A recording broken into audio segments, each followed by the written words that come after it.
আমরা রেগুলার ঢুকবো। প্রতিদিন ঢুকাবেন গাড়ি।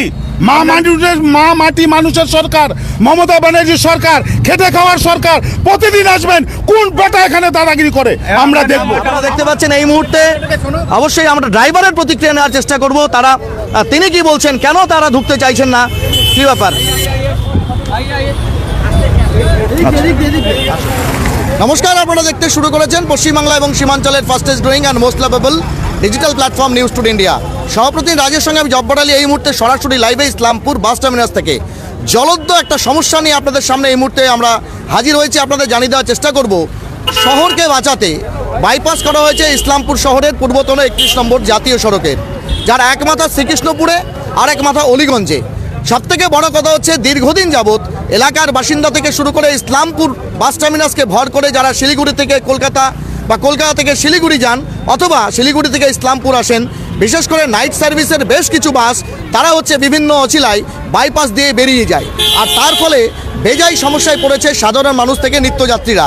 একাধিকবার পরিবহন দপ্তর বলুন বা বাস মালিক বলুন, তাদেরকে কিন্তু এই অভিযোগের কথা জানানো হয়েছে, কিন্তু সেই বাসের পক্ষ থেকে যে অছিলাগুলো বারবার দেওয়া হচ্ছে তার জন্য কিন্তু ক্ষিপ্ত সাধারণ মানুষ। আপনাদের জানানোর চেষ্টা করব, যেমনটা বারবার অভিযোগ আসে যে একটু বেশি রাত হলেই 7টা বা 8টা হলেই সেই দূরপাল্লার বাস যেগুলি শিলিগুড়ি থেকে কলকাতা যায় বা কলকাতা থেকে শিলিগুড়ি আসে বা অন্যত্র কোনো দূরপাল্লার বাস রয়েছে, তারা ইসলামপুর শহরের মধ্যে দিয়ে ঢোকেই না বা বাস টার্মিনাসে দাঁড়ায়ও না। আবার এমনও হয় যে রাত্রি 8টার পরে কোনো বাস দাঁড়ালে তাকে ধমকি দিয়ে কেউ বা কারা নিজের স্বার্থে দাঁড়াচ্ছে ভাগিয়ে দেয়। এমনকি কোনো যাত্রী যদি দূরপাল্লার কোনো বাসে সিট বুকিং করেন এবং তারা তাদের একদম বলা চলে যেই জায়গা থেকে তিনি গাড়িতে উঠবেন সেই স্থানটি ইসলামপুর শহর বললেও বা ইসলামপুর বাস টার্মিনাস বললেও যাত্রীদেরকে রীতিমতো সেই বাসের কন্ডাক্টর থেকে শুরু করে বাসের কর্মীরা তারা হয় শিলিগুড়ি শ্রীকৃষ্ণপুর বাইপাসে তাদের যেতে বলেন অথবা তাদের চলে যেতে বলেন অলিগঞ্জ বাইপাসে। স্বাভাবিকভাবে বেজায় সমস্যায় সাধারণ যাত্রীরা প্রতিদিনই বলা চলে যে বিশেষ করে রাত্রিকালীন হচ্ছে বাস পরিষেবাতে চরম জর্জরিত সমস্যায় জর্জরিত সাধারণ মানুষ। এই মুহূর্তে দেখতে পাচ্ছেন এই ঘটনার খবর চাউর হওয়ার পরেই এই মুহূর্তে কিন্তু আপনারা দেখতে পাচ্ছেন ফেডারেশন অফ ইসলামপুর ট্রেডার্স অর্গানাইজেশনের পক্ষ থেকে হচ্ছে যারা রয়েছেন হোটেল ব্যবসায়ীদের সংগঠনের নেতৃত্ব, তারা এই মুহূর্তে রয়েছেন। আপনারা দেখতে পাচ্ছেন ইন্ডাস্ট্রিয়াল বিভাগের যারা রয়েছেন তারা রয়েছেন এবং আপনাদের জানানোর চেষ্টা করব একাধিক কাউন্সিলর এবং প্রাক্তন কাউন্সিলররা কিন্তু এই মুহূর্তে ইসলামপুর বাস টার্মিনাসে মানুষের নিত্যদিনের যে সমস্যা, বিশেষ করে রাত্রিকালীন সমস্যা, সেই সমস্যা নিয়ে কিন্তু তারাই হচ্ছে এই মুহূর্তে বলছেন। আমরা অবশ্যই দু একজন প্যাসেঞ্জারের আগে কথা বলবো। প্যাসেঞ্জারগুলোর কথা বলার আগে আমরা অবশ্যই ওয়ার্ড কাউন্সিলর যিনি রয়েছেন বাপিদা বাইপাস হওয়ার পর থেকেই প্রতিদিনই এই একই সমস্যা রাত্রিকালীনভাবে শোনা যায়। ইসলামপুর বা সংলগ্ন এলাকাতে যারা নামতে চান বা এখান থেকে উঠে অন্যত্র কোথাও যেতে চান ডেস্টিনেশনে কলকাতায়, বিশেষ করে কিছু নাইট সার্ভিস বাসের ক্ষেত্রে শিলিগুড়ি কলকাতায় দীর্ঘদিনের সমস্যা। আজকে আপনারা এখানে এসেছেন সমস্যার সমাধানের জন্য, কিভাবে সমাধান করতে চাইছেন, কি সমস্যা হচ্ছে? আমরা দুটো প্যাসেঞ্জার, এখানে একজন ভদ্র ছেলে এবং তার মিসেস, তারা এসছেন। তারা আমাকে বলল, আমি বললাম যে তোমরা কোথায় যাবা? বললো কলকাতায় যাব। কোন বাসে? বলে শ্যামলীতে। তো বলে শ্যামলী তোমার এখানে তো দাঁড়াবে? বলছে না, এখানে দাঁড়াবে না। আমাকে শ্যামলী বলছে যে আপনি বাইপাসের ওখানে আসেন, মানে শ্রীকৃষ্ণপুর কলোনি বাইপাসের ওখানে। কিন্তু ওনারা বলেছে যে আমরা অনলাইনে টিকিট করেছি, তার মার্কেশন করা আছে নিউ বাস স্ট্যান্ডে, মানে সেখান থেকে তারা উঠবে। কিন্তু এখন ইসলামপুর থেকে এখান থেকে উঠবে, কিন্তু তারা আজকে বলছে না আমাদেরকে বাইপাসে যেতে বলছে। কিন্তু এই ভদ্রমহিলা এবং ভদ্র যে ছেলে আছে তারা হাজব্যান্ড ওয়াইফ, তারা যে শ্রীকৃষ্ণপুর কলোনিতে যাবে, দিনের পর দিন শুনছি। সেদিনকে কিছুদিন আগে আপনাদের প্রেসের মাধ্যমে শুনলাম একটা মেয়ে ছেলে মার্ডার হয়েছে। তারপরে আজকে কিছুদিন শুনলাম শ্রীকৃষ্ণপুর অজ্ঞাত পরিচয় একজন মহিলা মার্ডার হয়েছে। কালকে এরা যদি মার্ডার হয়ে যায় তার দায়টা কে নেবে? প্রশাসন। নিরাপত্তার প্রশ্ন তুলছেন? নিরাপত্তা, পুরো নিরাপত্তার এটা। এবং এখানে কিছু দালাল এখানে সেই গাড়িগুলোকে দাঁড়াতে দিচ্ছে না, বলছে আপনারা বাইপাস হয়ে যান। কেন বলছে এটা? কেন সেটা কারণ তো আমরা আজকে সেই শ্যামলী গাড়ি আসছে, সেই শ্যামলী গাড়ির ড্রাইভার এবং কন্ডাক্টর কাছে শুনবো কে মানা করেছে। যদি সে মানা করে থাকে, আমরা পৌরসভার তরফ থেকে, আমরা চেয়ারম্যানের তরফ থেকে, আমরা কাউন্সিলর এবং আমাদের যুব প্রেসিডেন্ট আছে উত্তর দিনাজপুর জেলার, সবাই আমরা এসছি এবং নাগরিক এখানকার বাস টার্মিনাসে সবাই আমরা এসছি। আমরা পুরো তথ্য জানার পরে আপনাকে বলবো। ঠিক, অনেক ধন্যবাদ। আপনাদের জানানোর দেখানোর চেষ্টা করি প্রতিদিনই ইসলামপুর বাস টার্মিনাস থেকে বহু যাত্রী তারা কিন্তু কলকাতা অভিমুখে, আসানসোল অভিমুখে, দুর্গাপুর অভিমুখে যায়। আমরা একজন প্যাসেঞ্জার যিনি এই হচ্ছে ভোগান্তির শিকার বা বলা চলে এই ধরনের ঘটনার ভিকটিম, তাদের সঙ্গে কথা বলবো। বললাম কি নাম আপনার? আকাশ দত্ত। বাড়ি কোথায়? বাড়ি ইসলামপুরের লোকাল। আচ্ছা, লোকালে। কোথায় যাচ্ছেন আপনারা? আমরা কলকাতা যাচ্ছি। টিকিট কেটেছেন কোনো একটা কলকাতা? হ্যাঁ, আমরা অনলাইন প্ল্যাটফর্মে টিকিট কেটেছি কলকাতা যাওয়ার জন্য আজকে রাতে শ্যামলী থেকে। আচ্ছা, সেখানে গাড়িতে আপনি যে কোথা থেকে উঠবেন বাসে সেটা ইন্ডিকেট করেছিলেন? হ্যাঁ, ইন্ডিকেট করা আছে। Boarding point Islampur bus stand দেওয়া আছে। আচ্ছা, boarding point Islampur bus stand. এখন সমস্যা কি? আমাদের সমস্যা হলো যে আমরা যখন ড্রাইভারের নাম্বার আসলো আমাদের কাছে, ফোন করলাম, তো ওরা বললো যে আমরা ইসলামপুর বাস স্ট্যান্ড থেকে আপনাদের উঠাবো না, আমরা ইসলামপুর বাইপাস থেকে উঠাবো। আচ্ছা, তো আমরা বললাম বাইপাস থেকে আমরা উঠবো কেন, আমাদের যখন গন্তব্যস্থল এখানে দেওয়া আছে ইসলামপুর বাস স্ট্যান্ড, তো আমরা ইসলামপুর বাস স্ট্যান্ড থেকে বোর্ডিং উঠবো। স্থল। হ্যাঁ, বোর্ডিং পয়েন্ট এখানে দেওয়া আছে, তো এখান থেকে উঠবো। আমার সাথে আমার ওয়াইফ আছে ওখানে। এত এখন ভয়ানক জায়গা ইসলামপুর বাইপাস, ওখানে দুদিন আগে একটা মার্ডার হয়েছে, অজ্ঞাত একটা ওখানে বডি পাওয়া গেছে। তার আগে কিছু সচরাচর খবর পাওয়াই যাচ্ছে ছিনতাই, মার্ডার। তো আমি আমার ওয়াইফকে নিয়ে কেন অত রিক্সি জায়গায় বোর্ডিংয়ে যাব? আমি ওই ড্রাইভারকে ফোন করে বললাম আমার boarding point Islampur bus stand দেওয়া আছে, আমি বাস স্ট্যান্ড থেকে আমি উঠবো, আমি না হলে যাবো না। ড্রাইভার বা সেই গাড়ি কন্ডাক্টর তারা আপনাদেরকে কি অজুহাত দিচ্ছে, কেন তারা ইসলামপুরে ঢুকবে? বললো যে ইসলামপুরে ঢুকতে নাকি মানা, নাকি কি প্রবলেম আছে ওদের এখানে, ওরা আসতে চাচ্ছে না। তো ওটা এখন ঠিক ক্লিয়ার আমাকে বললো না, আমি বললাম যে আমি এখান থেকে আমি উঠবো, আমি ওখান থেকে উঠতে পারবো না। ঠিক ঠিক ঠিক। আপনাদের জানিয়ে দিয়ে এই মুহূর্তে আপনারা দেখতে পাচ্ছেন শ্যামলী, সেই শ্যামলী বাস আছে, সেই শ্যামলী বাসের যিনি ড্রাইভার আছেন, আমরা অবশ্যই তার ভার্সনটা শোনার চেষ্টা করব। কি ব্যাপার, কেন তারা হচ্ছে ইসলামপুর শহর দিয়ে ঢুকছে না, তাদেরকে কারা ধমকি বা হুমকি দিচ্ছে সেটা জানানোর চেষ্টা করব। আপনারা দেখতে পাচ্ছেন এই মুহূর্তে অবশ্যই আমরা ড্রাইভারের প্রতিক্রিয়া নেওয়ার চেষ্টা করব। তারা তিনি কি বলছেন, কেন তারা ঢুকতে চাইছেন না, কি ব্যাপার।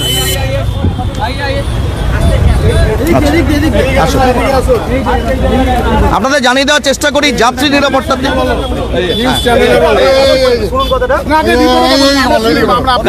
আমি এই জায়গায় দাঁড় করালাম, দাঁড় করে আসার পর একটা কালো গেঞ্জি পরে, কালো রঙের মানে একটু আমাদের মতনই হাইট ছেলেটা, স্বাস্থ্য ছেলে ভালো, এক্সাইজ গেঞ্জি এলো, ছেলে গেট চাপড়াচ্ছে। এই কি হলো দাদা? না, এখান থেকে তোরা প্যাসেঞ্জার তুলবি না। কেন তোরা প্যাসেঞ্জার তুলবি এখান থেকে? কারা বলছে? তাদেরকে আইডেন্টিফাই করতে পেরেছেন আপনারা? আমরা চলে গেছি বেরিয়ে, আমাদেরকে আমরা কি মার খেতে দাঁড়াবো এখানে? এ বলতে এসছে তুই নেবে না, তারপর তোকে দেখছি কি করতে হয়। গেট ধরে টানাহিলা করছে, কোনো প্যাসেঞ্জার তোলা যাবে না। এটা পুশব্যাক গেট। কারা বলছে এরা প্যাসেঞ্জার তোলা যাবে? এখান থেকে এখানে লোকাল ড্রাইভার আছে, তারা বলছে এখানে আপনারা গাড়ি চালান শিলিগুড়ি কলকাতা, এবং নিঃসন্দেহে আপনাদের যাত্রী পরিষেবা ভালো বলেই লোকে যায়। একদম। তো তারা শহরের মধ্যে দিয়ে গেলে আপনাদেরও সেফটি সিকিউরিটির ব্যাপার আছে, বাইপাস দিয়ে গেলে আমরা কেন আসবো না? এবার সব থেকে বড় কথা দেখুন, আমার বোর্ডিং প্যাসেঞ্জার যদি হ্যাঁ আমাদের বোর্ডিং প্যাসেঞ্জার এখান থেকে আমাদের বোর্ডিং পয়েন্ট দেওয়া আছে, তো আমাকে প্যাসেঞ্জারকে তো আমি রাস্তা থেকে তুলতে পারবো না, আমাকে এখানে আসতে হবে। এবার এইখান থেকে যদি যখন আমি প্যাসেঞ্জারটা তুলবো, যদি এখানকার লোকাল ছেলেরা যদি ঝামেলা করে, তাহলে আমরা কিভাবে পরিষেবা দেবো? এখানকার লোকাল ড্রাইভাররা সব বলছে এখানে গাড়ি দেয়, এখান থেকে বোর্ডিং করা যাবে না। লোকাল ড্রাইভার আজকে তো কাউন্সিলররা পৌরসভার এসছে আপনাদের সহযোগিতার জন্য। হ্যাঁ, অভিযোগ জানালেন? বলেছি, আমরা জানিয়েছি, আমরা অবশ্যই ঢুকবো। কেন ঢুকবো? আমরা রেগুলার ঢুকবো। আপনি প্রতিদিন ঢুকাবেন গাড়ি। মা মাটি মানুষের সরকার, মমতা ব্যানার্জির সরকার, খেটে খাওয়ার সরকার, প্রতিদিন আসবেন। কোন বেটা এখানে দাদাগিরি করে আমরা দেখব। আমাদের পৌরসভা চেয়ারম্যান খানালাল আগরওয়াল, সৎ নেতা, ডিস্ট্রিক্ট প্রেসিডেন্ট, কোনোদিন আপনার অসুবিধা হবে তার নাম্বার দেবো। আপনি টিকিট ইসলামপুরে বুকিং নিছেন না? আচ্ছা, হয়ে গেছে।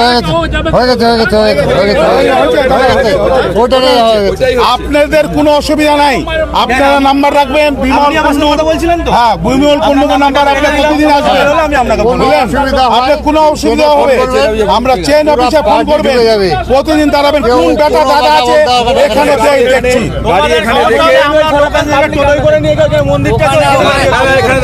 এখানে দাঁড়া করাবেন। এখান থেকে প্যাসেঞ্জার উঠবে, যেখানে আপনার স্টপেজ, শোনেন, যেখানে আপনার স্টপেজ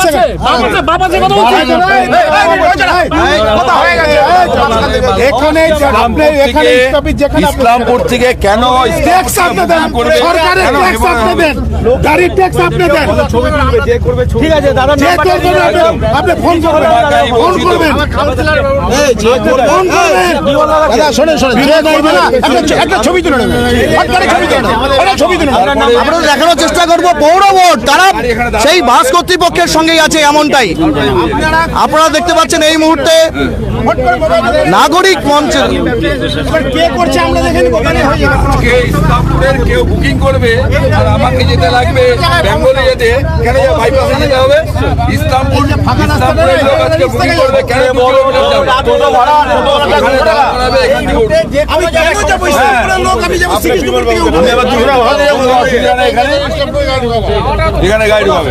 আমরা এই মুহূর্তে বিমল কুণ্ডু রয়েছেন, তার সঙ্গে কথা বলবো। হোটেল ব্যবসায়ী সংগঠন ফিটার বক্তব্যটা নিয়ে আপনাদের সঙ্গে প্রশাসন দাঁড়ালো আজকে, আপনারা যদি কোনো সমস্যা হয় তাদের ফোন করুন। অবশ্যই তাদেরকে ফোন করে আমি আসবো। আমি এখানে কোনো ঝামেলা হলে আমি গাড়ি আগে দাঁড় করি, আমি ওনাকে ফোন করবো। ঠিক আছে, এবার সেই মুহূর্তে ছবি তোলাটাও তো ব্যাপার আছে। ঠিক আছে, অবশ্যই। এবং ভালো লাগলো যে প্রশাসন আমাদের সঙ্গে আছে, এটা খুব ভালো লাগলো ব্যাপারটা।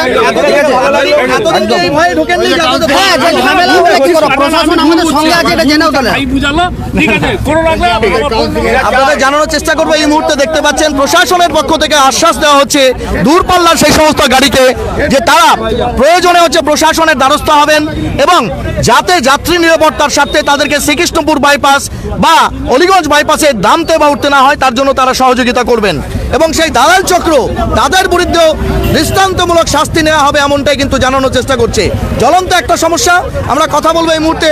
বিমল কুণ্ডু রয়েছেন আমাদের সঙ্গে, হোটেল ব্যবসায়ী ইউনিয়নের ফিটোর তরফ থেকে। বিমলদা, একটা বড় সমস্যা ছিল, আপনারা চরম বিড়ম্বনায় করছিলেন, আজকে আপনারা হচ্ছে বাস মালিক বা কর্তৃপক্ষের কাছে দাঁড়ান। রেগুলার করছে তাদেরকে, মানে এমন সাফার হতে হচ্ছে, এখান থেকে 2 কিলোমিটার বাইপাসে গিয়ে তাদেরকে উঠতে হচ্ছে। 6 কিলোমিটার ডিস্টেন্স 6 কিলোমিটার ডিস্টেন্স, এখান থেকে গিয়ে তাদেরকে উঠতে হচ্ছে। কেন তারা উঠবে? হোয়াই? তাই আমরা বলছি, কিন্তু সেটা করার ক্ষেত্রে দেখা যাচ্ছে টার্মিনালসের সামনে গাড়ি উঠতে দিচ্ছে না, গাড়িতে প্যাসেঞ্জার উঠতে দিচ্ছে না, গাড়ির উপরে টর্চারিং করা হচ্ছে। কেন গাড়ির উপর টর্চারিং করা হবে? গাড়ির ড্রাইভারকে বলা হচ্ছে ফার্দার আপনি এখানে দাঁড়াবেন না, এখানে গাড়ি প্যাসেঞ্জার উঠাবেন না। কোম্পানিগুলো করছে, তাদের বিরুদ্ধে আপনারা প্রশাসনের নালিশ করবেন? না না, তাদের বিরুদ্ধে এই যে জানা হলো, এখন প্রশাসনকে জানানো হবে এই সমস্ত ব্যাপার। আমরা জানতাম না যে ড্রাইভারকে এরকম করা হতো, আজকে জানতে পারলাম যে ড্রাইভারকে এখানে করা হচ্ছে, কন্ট্রাক্টরকে এখানে বলা হচ্ছে যে এখানে গাড়ি দাঁড়া করাবেন না, এখান থেকে প্যাসেঞ্জার নেবেন না, হুইপ করা হচ্ছে। কেন এগুলো হবে? বিষয়টা কি প্রশাসনের কাছে জানাবেন? পুলিশ প্রশাসন, অ্যাডমিনিস্ট্রেশন, তাদের কাছে কি জানাবেন বিষয়টা? না, সেগুলো তো আমরা জানাবোই, সেগুলো তো 100 বার জানাবো যে এইগুলো কেন হচ্ছে, একটু দেখবেন ওনারা। আমরা পাশাপাশি দেখছি যে যেন এরকম বিগত আগামী দিনে না হয় সেই চেষ্টা আমরা করছি। অনেক ধন্যবাদ। আমরা কথা বলবো এই মুহূর্তে শঙ্কর রয়েছেন, শঙ্কর কুণ্ডু আমাদের সঙ্গে। শঙ্কর, নিঃসন্দেহে যাত্রী পরিষেবা নিয়ে একটা বড় সমস্যা নাগরিক সমাজ আজকে গর্জে উঠেছে। দালাল চক্র রীতিমতো তৈরি হয়েছে, তারা ইসলামপুর শহরে বাস দাঁড়াতে মানা করছে, রীতিমতো ধমকাচ্ছে, চমকাচ্ছে, তাদেরকে গালিগালাজ করছে। আজকে আপনারা প্রতিবাদ করলেন সেই ঘটনার এবং বাসেরকে আশ্বাস দিলেন যে তারা যেন প্যাসেঞ্জার থাকুক বা না থাকুক শহরে ঢুকে। কি বলবেন? আমরা ব্যবসা অ্যাসোসিয়েশন থেকে এসডিও অফিসে আমরা একটা ডেপুটেশন দিয়েছিলাম এর আগেও। এখন যে দালাল চক্র আছে তাদের আইডেন্টিফাই করে আমরা ব্যবসা অ্যাসোসিয়েশন থেকে তার ব্যবস্থা নেব এবং বাস পক্ষ যারা বাস চালায় তাদের পক্ষে আমরা তাদের সাপোর্ট করার জন্য সেই চক্রটিকে খুঁজে বার করব এবং ইভেন আমাদের যে চেয়ারম্যান সাহেব আছেন ওনার নজরেও এই বিষয়টা আনবো। এবং আমাদের একটা নিত্য যাত্রীদের একটা বেশ কিছুদিন ধরে সমস্যা হচ্ছে যে বাইপাসের সামনে লোককে নামিয়ে দিচ্ছে, লোক বাস টাউনের মধ্যে ঢুকছে না, তাকে রাত্রেবেলা 12টা হোক 1টা হোক সেই সময় আসা যাওয়ার একটা কমিউনিকেশনের খুব মানে সমস্যা হচ্ছে। সেই জন্য এই বিষয়টা সমাধান করার জন্য আবার আমরা ব্যবসায়ী অ্যাসোসিয়েশনের থেকে আমরা এসডিও ম্যাডামের কাছে যাব এবং আমাদের মাননীয় চেয়ারম্যান যে আছে সাহেব শ্রী কানাইলাল আগরওয়াল মহাশয়, ওনার নজরে এনে এই সমস্যার সমাধান করার জন্য চেষ্টা করব। অনেক ধন্যবাদ। আপনাদের জানিয়ে দেওয়ার চেষ্টা করি, অভিযোগ গুরুতর যে একটু রাত বেশি হলেই যাত্রীদেরকে আইদার শ্রীকৃষ্ণপুর বাইপাসে যা এখান থেকে 6 কিলোমিটার অথবা অলিগঞ্জ বাইপাস যেটার দূরত্ব 6 কিলোমিটার সেখানে নামিয়ে দেওয়া হয়। স্বাভাবিকভাবে রাত বিরেতে অন্য কোনো বিকল্প ব্যবস্থাপনা করে প্রাণের ঝুঁকি নিয়ে তাদেরকে বারবার আসতে হয়। এই অভিযোগ একবার নয়, দুবার নয়, বারবার হয়েছে এবং যাত্রী সাধারণ বা সাধারণ মানুষের কথা বিবেচনা করে আমরা কিন্তু এ বিষয়ে বারবার দেখানোর চেষ্টা করেছি যে নাগরিক সমাজ থেকে শুরু করে পৌর প্রশাসন বা পুলিশ প্রশাসন কী ভূমিকা নেয়। আজকে রীতিমতো দেখতে পারলেন পৌরসভার পক্ষে একাধিক কাউন্সিলর, ব্যবসায়িক সমিতির পক্ষে একাধিক ব্যক্তি, তারা কিন্তু দূরপাল্লার বাসগুলোকে আশ্বস্ত করলেন তারা যেন শহরের মধ্যে দিয়ে ঢোকে এবং যাত্রী পরিষেবা যাতে হচ্ছে নিশ্চিদ্র নিরাপত্তা ব্যবস্থার মধ্য দিয়ে হয় সেদিকে। এবং এই ঘটনার খবর চাউর হতে রীতিমতো যে চিত্র আপনাদের দেখানোর চেষ্টা করব, এখন কিন্তু এই মুহূর্তে দেখতে পাচ্ছেন সব দূরপাল্লার বাস ইসলামপুর শহর দিয়েই ঢুকছে। এতক্ষণ লাইভে প্রতিবেদনটি দেখার জন্য অনেক ধন্যবাদ। জনতা জনার্দনের প্রতিনিধি হিসাবে মানুষের দুঃখ কষ্টের কথা আমরা তুলবই, এবং সেটা আপনার সহযোগিতা, তাতে আপনাদের সহযোগিতাও আমাদের দরকার। সহপ্রতিনিধি রাজের সঙ্গে আমি জব্বার আলী আপাতত বিদায় নিচ্ছি। তবে দেখা হচ্ছে খুব তাড়াতাড়ি অন্য একটি গুরুত্বপূর্ণ খবর নিয়ে। ততক্ষণ জুড়ে থাকুন নিউজ টুডে।